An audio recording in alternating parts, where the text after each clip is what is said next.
ये कहानी रामायण के बालकांड से है, जहां राम और लक्ष्मण गुरु विश्वामित्र के यज्ञ की रक्षा करते हैं।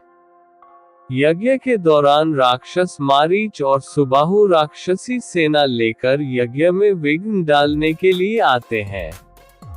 राम और लक्ष्मण ने गुरु विश्वामित्र की आज्ञा से यज्ञ की रक्षा करने का संकल्प लिया था और 6वें दिन राक्षसों के आक्रमण का सामना किया। राम ने मारीच पर मानवास्त्र छोड़ा, जिससे वह समुद्र में जा गिरा। सुबाहु का राम ने आग्नेयास्त्र से वध कर दिया और वायव्य अस्त्र से शेष राक्षसों का नाश कर दिया। राम और लक्ष्मण की वीरता और कुशलता से यज्ञ निर्विघ्न संपन्न हुआ, और विश्वामित्र ने प्रसन्न होकर राम की सराहना की। इस कथा का मुख्य संदेश है कि कठिन परिस्थितियों में भी धैर्य और संकल्प के साथ अपने कर्तव्यों का पालन करने से सफलता मिलती है। दूसरे दिन ब्राह्म मुहूर्त में उठकर तथा नित्यकर्म और संध्या उपसना आदि निवृत्त होकर राम और लक्ष्मण गुरु विश्वामित्र के पास जाकर बोले, गुरुदेव, कृपा करके हमें ये बताइए कि राक्षस यज्ञ में विघ्न डालने के लिए किस समय आते हैं। ये हम इसलिए जानना चाहते हैं कि कहीं ऐसा न हो कि हमारे अनजाने में ही वे आकर उपद्रव मचाने लगे। दशरथ के वीर पुत्रों के इन उत्साह भरे इन वचनों को सुनकर वहां पर उपस्थित समस्त ऋषि मुनि अत्यंत प्रसन्न हुए और बोले, हे रघुकुल भूषण राजकुमारों, यज्ञ की रक्षा करने के लिए तुमको आज से 6 दिनों तथा रात्रियों तक पूर्ण रूप से सावधान मुद्रा में और सजग रहना होगा। इन 6 दिनों में विश्वामित्र जी मौन होकर यज्ञ करेंगे। इस समय भी वे तुम्हारे किसी भी प्रश्न का उत्तर नहीं देंगे, क्योंकि वे यज्ञ की दीक्षा ले चुके हैं। सूचना पाकर राम और लक्ष्मण दोनों भाई अपने समस्त शस्त्रास्त्रों से सुसज्जित होकर यज्ञ की रक्षा में तत्पर हो गए। 5 दिन और 5 रात्रि तक वे निरंतर बिना किसी विश्राम के सतर्कता के साथ यज्ञ की रक्षा करते रहे, किंतु इस अवधि में किसी भी प्रकार की विघ्न बाधा नहीं आई। 6वें दिन राम ने लक्ष्मण से कहा, भाई सौमित्र, यज्ञ का आज अंतिम दिन है और उपद्रव करने के लिए राक्षसों की आने की पूर्ण संभावना है। आज हमें विशेष रूप से सावधान रहने की आवश्यकता है। तनिक भी असावधानी से मुनिराज का यज्ञ और हमारा परिश्रम निष्फल और निरर्थक हो सकते हैं। राम ने लक्ष्मण को अभी सचेष्ट किया ही था कि यज्ञ सामग्री, चमस, समिधा आदि अपने आप भभक उठे। आकाश से ऐसी ध्वनि आने लगी जैसे मेघ गरज रहे हों और सैकड़ों बिजलियां तड़क रही हो। इसके पश्चात मारीच और सुबाहु की राक्षसी सेना रक्त, मांस, मज्जा, अस्थियों आदि की वर्षा करने लगी। रक्त गिरते देखकर राम ने उपद्रवकारियों पर एक खोजपूर्ण दृष्टि डाली।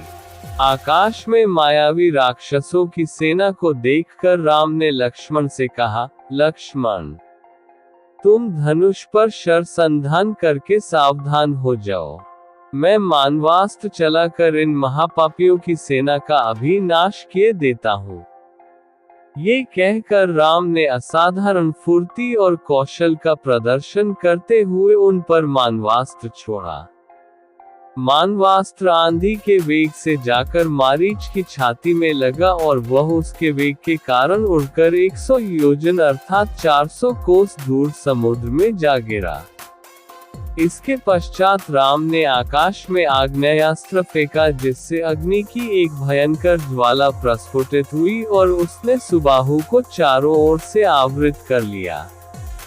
इस अग्नि की ज्वाला ने क्षण भर में उस महापापी को जलाकर भस्म कर दिया। जब उसका जला हुआ शरीर पृथ्वी पर गिरा तो एक बड़े जोर का धमाका हुआ। उसके आघात से अनेक वृक्ष टूटकर भूमि पर गिर पड़े। मारीच और सुबाहु पर आक्रमण समाप्त करके राम ने बचे खुचे राक्षसों का नाश करने के लिए वायव्य नामक अस्त्र छोड़ दिया। उस अस्त्र के प्रहार से राक्षसों की विशाल सेना के वीर मर मर कर ओलों की भांति भूमि पर गिरने लगे। इस प्रकार थोड़े ही समय में संपूर्ण राक्षसी सेना का नाश हो गया। चारों ओर राम की जय जयकार होने लगी तथा पुष्पों की वर्षा होने लगी। निर्विघ्न यज्ञ समाप्त करके मुनि विश्वामित्र यज्ञ वेदी से उठे और राम को हृदय से लगाकर बोले, हे रघुकुल कमल, तुम्हारे भूबजल के प्रताप और युद्ध कौशल से आज मेरा यज्ञ सफल हुआ। उपद्रवी राक्षसों का विनाश करके तुमने वास्तव में आज सिद्धाश्रम को कृतार्थ कर दिया। ये कहानी रामायण के बालकांड से है, जहाँ राम और लक्ष्मण गुरु विश्वामित्र के यज्ञ की रक्षा करते हैं।